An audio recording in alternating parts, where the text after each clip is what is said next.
Hey everyone, we are back again, and this time we are sitting with Brian, Sole Proprietor, just aka Sole Proprietor. Sole Proprietor. Yes. What's your surname? Gwavava. Gwavava. Tell us, Uh, what's your fight record now? 5-3, supposed to be 6-2. That's what I I believe, remember that. but Yeah, yes, was but a bad judge. I believe it was. I believe it was.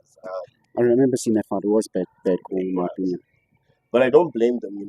I think it's one of those things where it's like if you finish a fight bad, then it's easy for the judges to Yeah, take it away from you. So now I just try start strong, finish strong. yeah, it's better if you don't leave it to the judges. There's no question, you know. And there'll Yeah. always be it can go either way. Now I've judged for a long time, and I've also had a bad call where I was also called out on it, but even though I don't think it was a bad call, but I know judging's Wait, have you judged before? yes. Really? I've judged a lot at EFC, yes. At EFC? Yeah. Oh wow. And how's that? It was good, bro. I enjoyed every second of it. You got the best seat in the house. You sat right next to the cage. Do you ever feel any pressure? Yes, of course, there's always pressure. There's And always pressure. You got to watch that fight like a hawk, but you can't take your attention off the fight. So the whole time, like, you as a judge, you're more tuned into the fight than anybody else.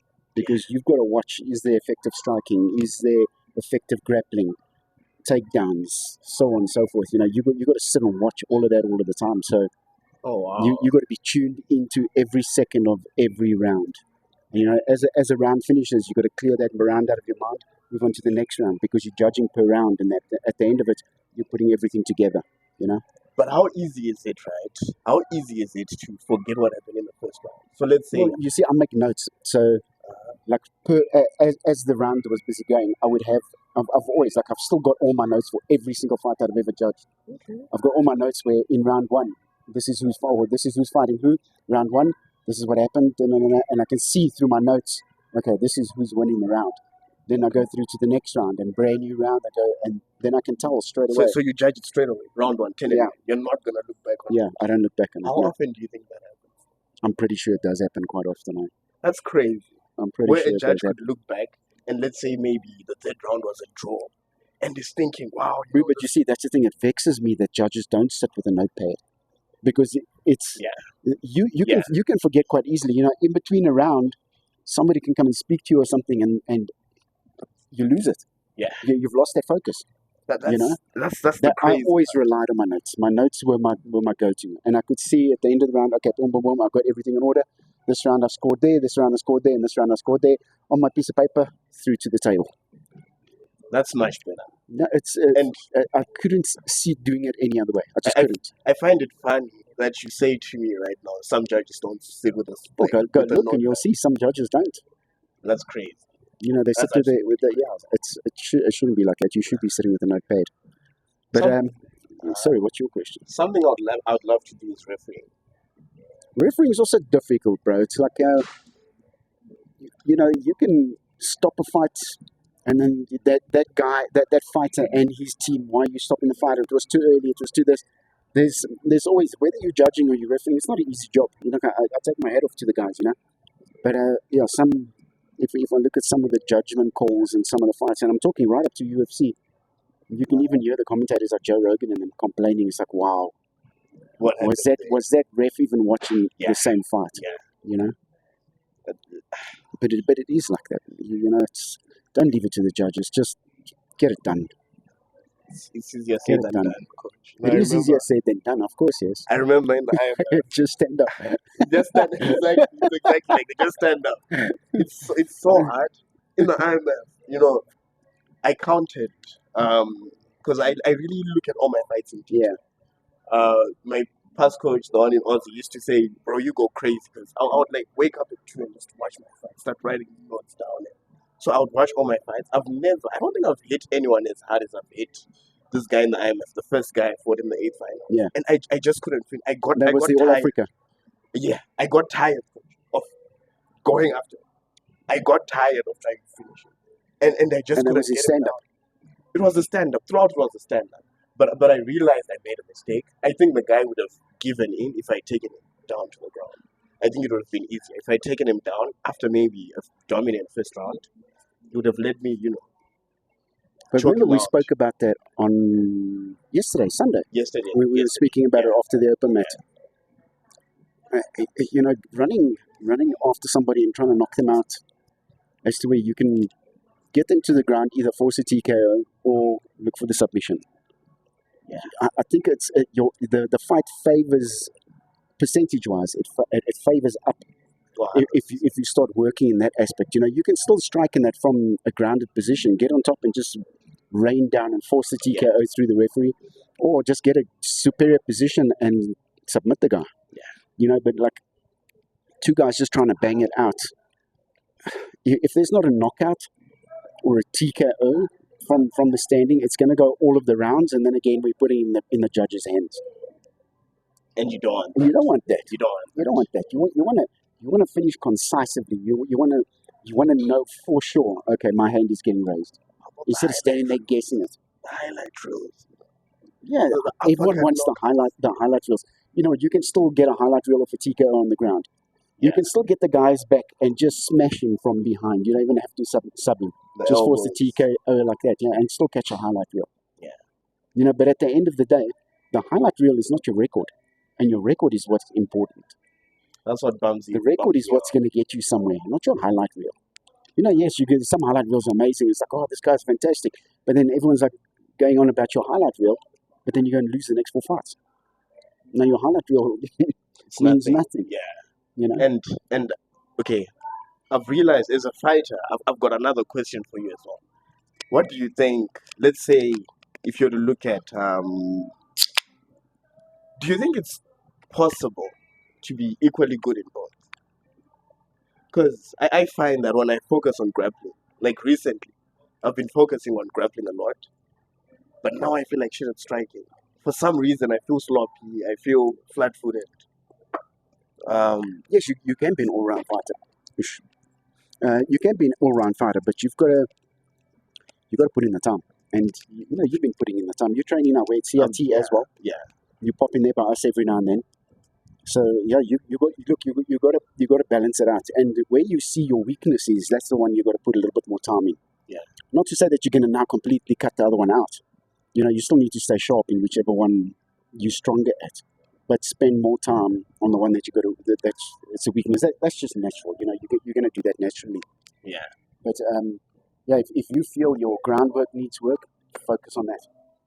If you're training that maybe 3 times a week and you're going back to your stand-up maybe twice a week, and in between you're trying in grappling, open mats, and at different schools, you'll pick up your game big time.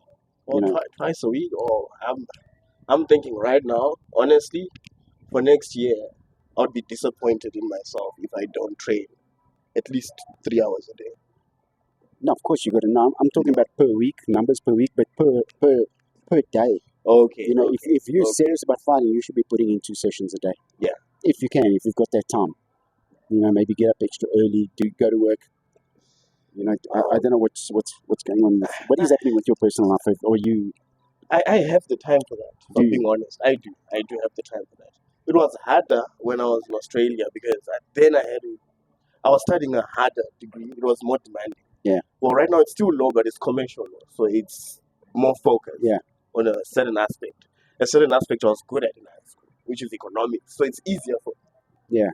Way easier. And the thing is, it frees up your day, but it frees up my day. Now all I have to do is I make sure in the afternoon I go to my classes, which I don't have many classes. I just have 2 classes a day. That's 3 hours. There are some gyms that have got lunchtime classes and lunchtime sessions. Yeah. Go and pull in with them. Go and do cross training at different gyms. I used to do it when I was fighting. I highly suggest it. I even get Kuni to go and do it. Kuni goes to a couple of other gyms. I know he's going out to, he goes and trains with Bobby and them twice a week sometimes.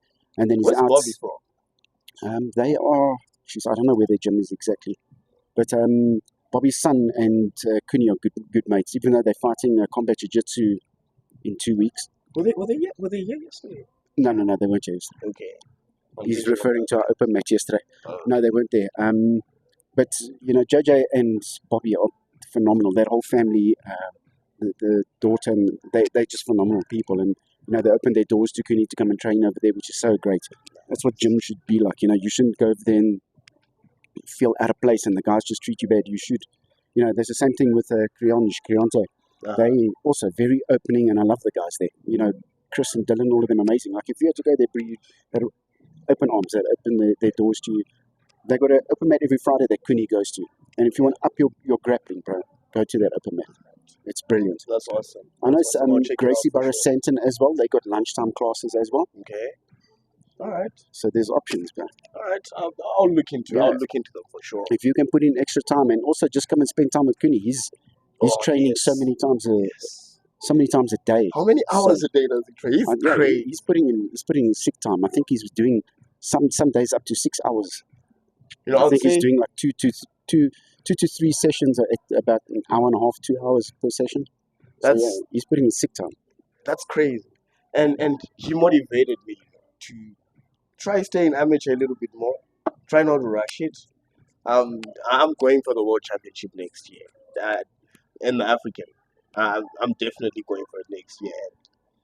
And he just got it. And I knew he would get it, but the time he was putting in with Shane and the guys, it was awesome. So yeah, I'll see what I can do next year. But congratulations to Kuni one more time. Yeah, I think if you put your head down and you focus, you'll get the you'll get the world title, well, not the world title, but you'll get the All Africa title. But you're already ranked number 2 now in Africa. In Africa. And in what weight division is that? Bantamweight and featherweight. And featherweight. You rank number 2 in both. Yeah. Oh, legend. Yeah, that's brilliant. So bro, you'll get it. You just got to keep putting your head down, keep grinding, put in extra time. Bro, we said it to Kuni and them as well, and he's got it now as well. Trying to dominate, don't train to win. Yeah. Trying to dominate. Yeah. When you're going over there, you know that you're going to dominate that opponent. Yeah. You're not just going to beat him, you're going to dominate him. Just go through. Train with that mindset. So, like, I don't really feel like I'm going to go and do this session over here, but what's my opponent doing? Is he putting in that extra section? Yeah. What is he doing right now? I better go, I'm sleeping. He's not going to outwork you. That's what you got to put in your mind, is that your opponent doesn't outwork you. Yeah. You got to put in the time. Can we just go back for a second? We're talking about something, and we quickly passed by. I just had a question about that. With the Jiu-Jitsu thing. When I went to Aussie, the first gym I went to, they were more for, I don't want to call them out, but it was more for, you have to wear the white shirts all the time for a white belt. You can't train at other gyms. I had a friend I'll train with, a friend coach. This guy was a friend. Like, I would sleep we lived together for 3 months with this guy. And he had fought in one championship before. Shout out to Sote. And, they wouldn't let me train with him. I still loved the gym, John Donahue. Still a perfect gym. I still follow them on. They're perfect guys. I still talk to the guys from there. But I don't know. Why is it like... And I don't want to take shots at Jiu-Jitsu, but I've only realized it happens in gyms. Like, you don't find that in striking gyms. You won't find that in kickboxing. Yeah, look, not all Jiu-Jitsu gyms. Like, we're not like that. And even though we're a Gracie Baha, we never did that. It's like the white belts will roll with the purple belts, the brown belts, the black belts. That's kind of how they get better. And you must understand is that's like when I don't know, over there they've got a lot more tournaments where you can go and enter in a white belt division, a blue belt division, purple belt, so on and so forth. So, like in South Africa, it's very different. There's a lot more. There's almost no gi tournaments. It's always no gi. And then you've got beginner, intermediate, and advanced. And the guys need to roll with higher belts. They need to roll with more technical guys so that they can get better. If you've got just 2 white belts spacing out together, they're not going to be learning much. Yeah.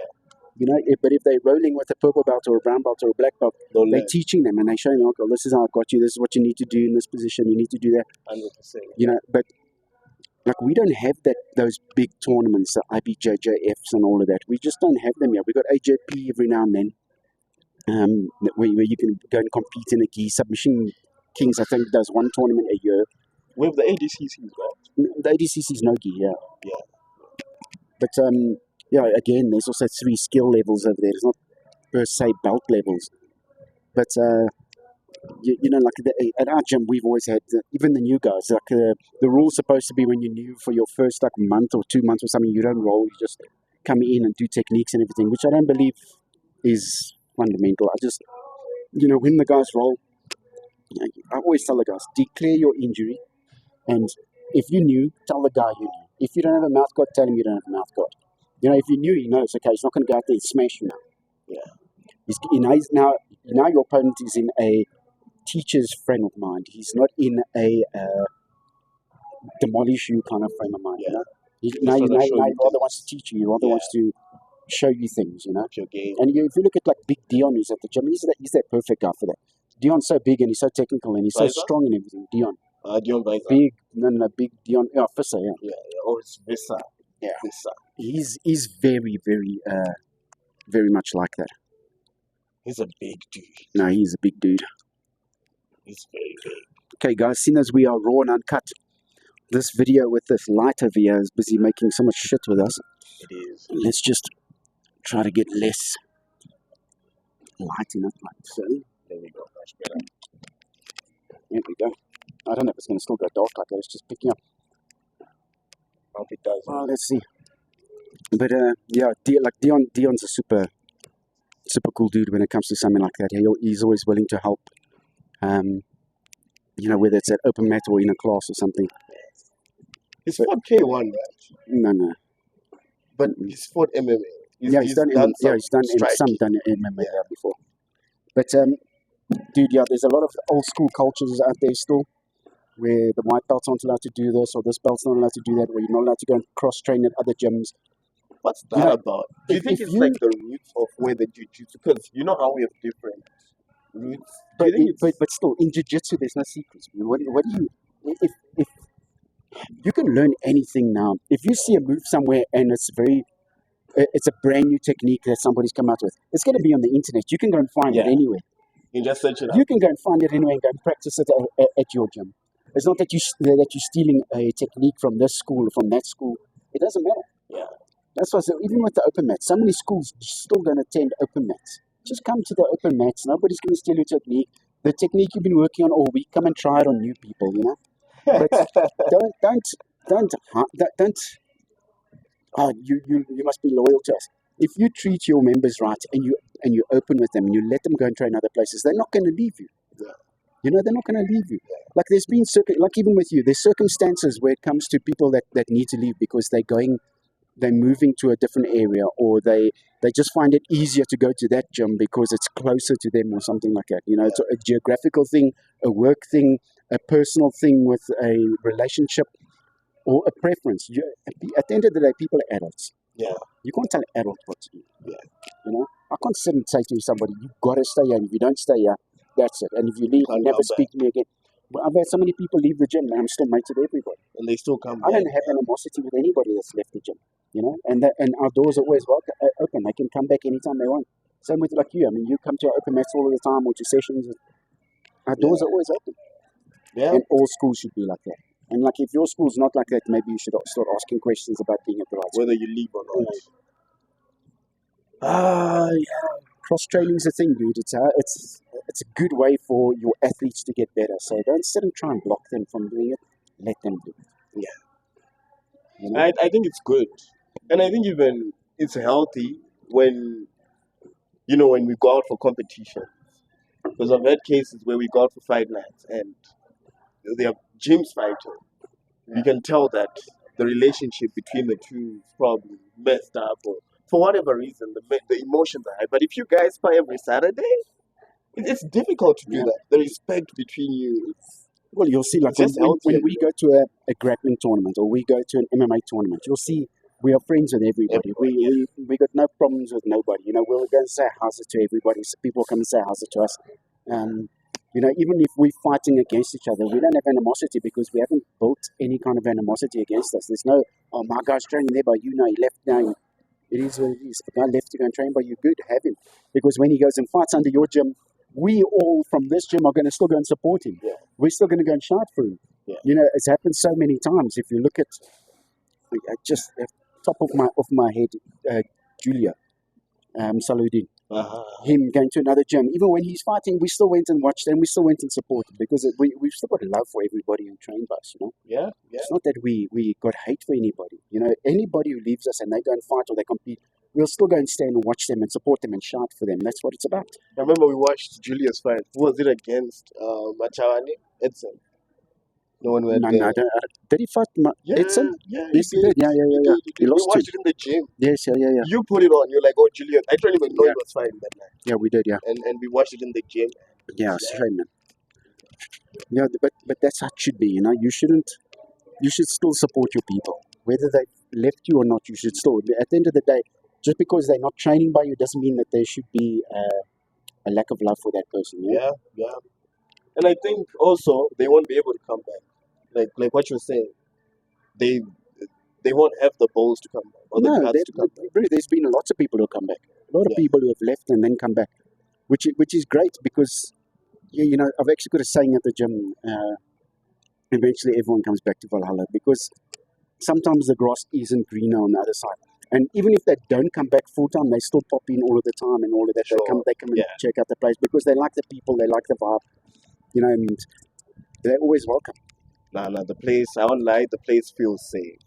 That's good, bro. I think it's the safest. I've been to so many gyms, so many good gyms, by the way. A lot of good gyms I've been to. I would say all the gyms I've been to have given me something, and I wouldn't mind going back. You know, I love them all, but I feel like yours the most welcoming. Maybe because it was the first I went to. It's very possible.